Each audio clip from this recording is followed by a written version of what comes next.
এই জাতির পিতা শব্দটা থাকবে না।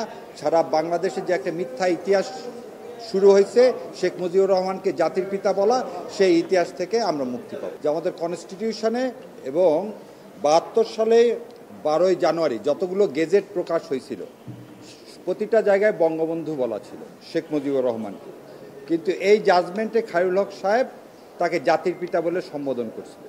সো আমি অনারেবল সুপ্রিম কোর্টের কাছে বলেছি এই জাতির পিতা শব্দটা এই জাজমেন্ট থেকে যেন এক্সপান্স করা হয়।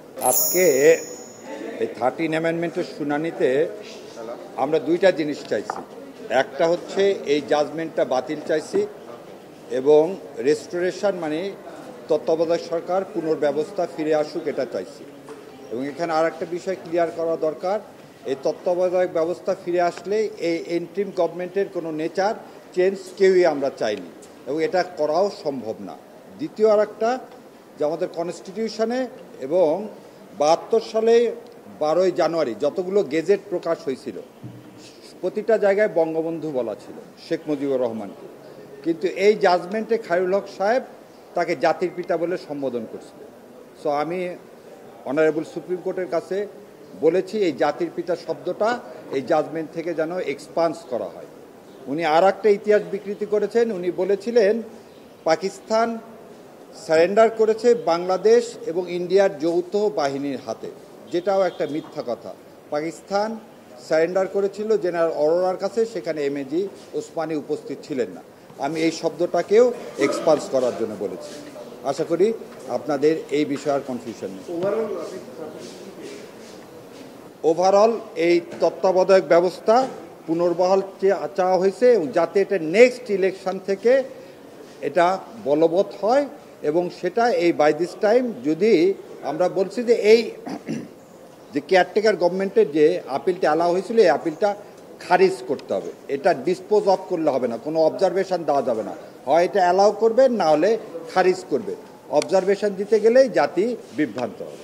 রায় যদি বাতিল হয়, এক্সপান্সের কোশ্চেনটা এই কারণে আনা হচ্ছে, এই শব্দগুলো যুগের পর যুগ থেকে যাবে, তাহলে ইতিহাস একসময় বিকৃতি হয়ে যাবে। মিথ্যা যদি 10 বার বলেন সত্যে পরিণত হয়। সেই কারণে আপনি যদি আজকে এটা এক্সপান্স করেন, ভবিষ্যতে এই জাজমেন্টে এই শব্দগুলো আর এই জাতির পিতা শব্দটা থাকবে না।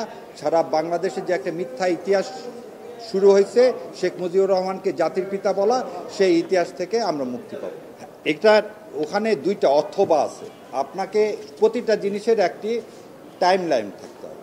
যদি টাইম লাইন না থাকে, শুরু এবং শেষ না থাকলে এটা অনির্দিষ্টকালের জন্য হয়ে যাবে। এখানে যেখানে কথা ছিল প্রথম অধিবেশনে এটা করা হবে, সেখানে এখন প্রায় নিয়ারলি 1 ইয়ারের মতো দেওয়া হয়েছে। এবং আরেকটা জিনিস বলা হয় যে যদি করতে ব্যর্থ হন তাহলে অটোমেটিকলি এটা কনস্টিটিউশন যাবে, কারণ এটা আমরা সবাই কনসেনসাস, কারণ আমরা সবাই ঐক্যমত। এখানে যে বিষয়ে ঐক্যমত সেটা এতদিন লাগারই কথা না, তারপর একটা রিজনেবল টাইম দিতে হয় এবং রিজনেবল টাইমটা বৈধ এবং এটা দিতে পারে, কিন্তু it's a guideline, it's not mandatory. সংসদ চাইলে এটাকে এক্সটেন্ড করতে পারবে, কারণ এই যে এটা দিছে এটা একটা খসড়া, এটা যাবে হচ্ছে প্রধান উপদেষ্টার কাছে, তারপরে এটা একটি আদেশ আকারে গেজেট নোটিফিকেশন হবে। এই গেজেট নোটিফিকেশনের সাথে এই অনুচ্ছেদ 1-এ সমস্ত সংশোধনীগুলো গণভোটে যাবে। গণভোটে যদি পাস হয়ে যায় তখন আর কারো ক্ষমতা নাই এটা ইমপ্লিমেন্ট না করার। সো ওই দিনগুলো বা এটা অটোমেটিকলি হবে, এগুলোর আর তখন কোনো এক্সিস্টেন্স থাকবে না। আর গণভোটে যদি হেরে যায় তাহলে আপনি এমনি কনস্টিটিউশনে আসবেন।